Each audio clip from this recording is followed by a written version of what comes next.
On May 31st, 2026, my son and I had a chance to step aboard a ship that did not feel like anything else in the harbor.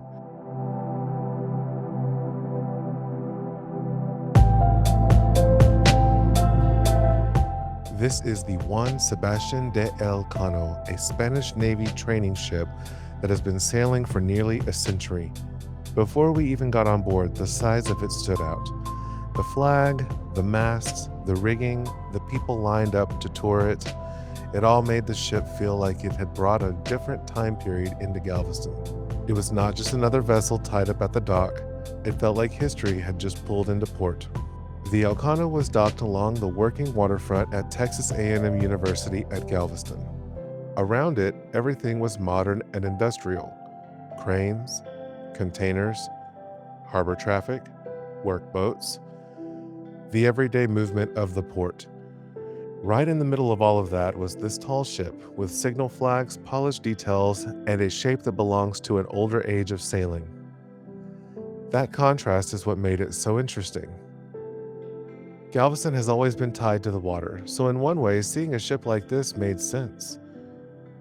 Like a piece of maritime history had made a stop on the island and opened its doors for a few days.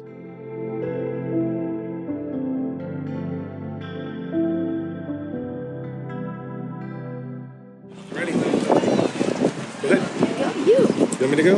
Yeah, you go ahead. Go. Okay,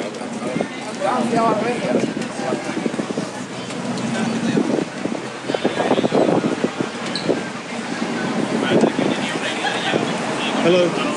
The Juan Sebastián de Elcano was launched in 1927 and commissioned by the Spanish Navy in 1928. That means this ship is approaching a full century of service. It is named after Juan Sebastián Elcano, the Spanish navigator who completed the first circumnavigation of the world after Magellan's expedition continued west. This is a huge name to carry. And as we walked around the ship, you could feel how much tradition is built into it. The brass, the wheel, the builder's plate, the crest, the figurehead, the woodwork. None of it felt random. Even the coat of arms connects back to Elcano's voyage around the world. The motto means, "First to circumnavigate me." That one detail says a lot. This ship is not named after history. It was built to carry that history with it.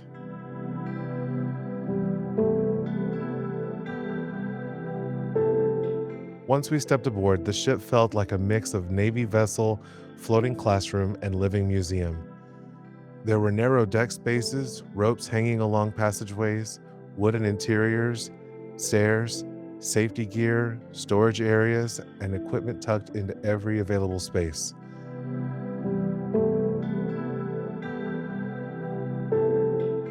Daddy, we're going down again. Going down again? Yes. Oh my goodness. That's a lot of downs. Yeah, it is. Wow. Are we ever going to stop going? You didn't know you were doing a ropes course today. Seriously. From the outside, it is easy to focus on the masts and sails. But once you are on board, the smaller things start to stand out. The tight walkways, the worn paths, the polished wood, the rope handrails, the doors, the gear, the little signs of daily life at sea.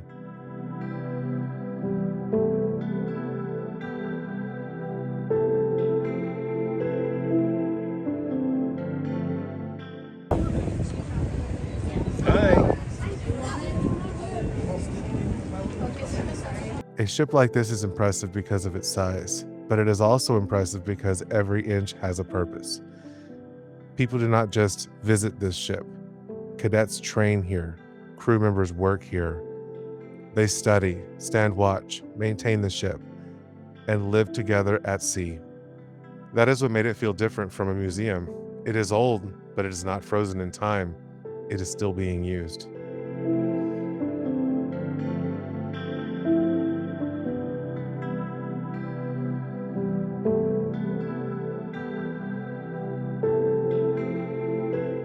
Above the deck, the scale of the Elcano really comes into view. The ship is about 371 feet long, with 4 masts rising high over the deck. When you look up through the rigging, you start to understand why training on a tall ship still matters. In a world of GPS, radar, digital charts, and automation, a ship like this might seem old-fashioned, but that is part of the point. Sail training teaches things that are hard to learn from a screen: wind, weather, balance, teamwork, discipline, responsibility, the physical work of handling a ship.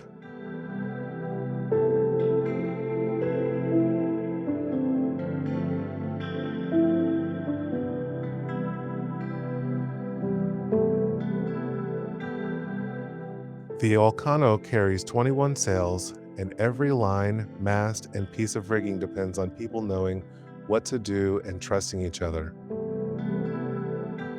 Watching sailors work high above the deck made that feel real. This is not ceremonial. It takes skill. It takes confidence. It takes training. The Spanish Navy uses the Elcano to train future officers, but the ship also serves as a floating symbol of Spain wherever it goes. That made sense standing there in Galveston. It is a school. It is a working ship. It is a piece of history. And somehow, it is all of those things at once.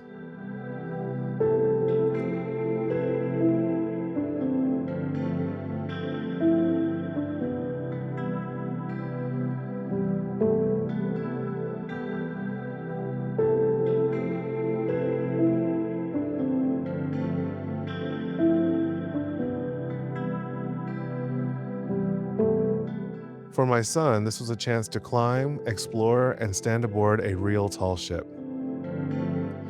For me, it was one of those moments where history stopped feeling far away. It was not just a name or a date. It was right there in front of us, in the wood, in the brass, in the rigging, in the flags, in the size of the ship above us.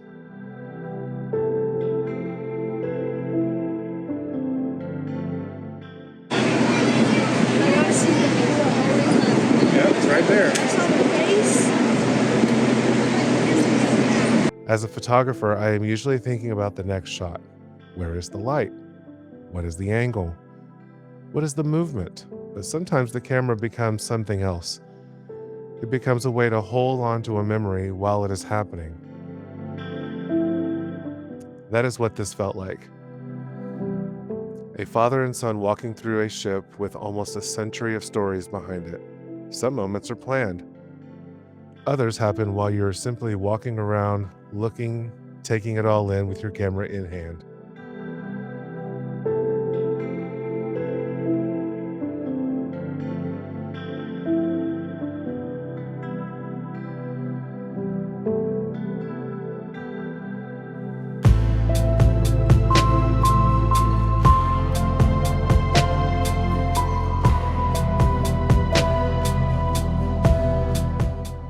Yeah, it's just swimming back and forth.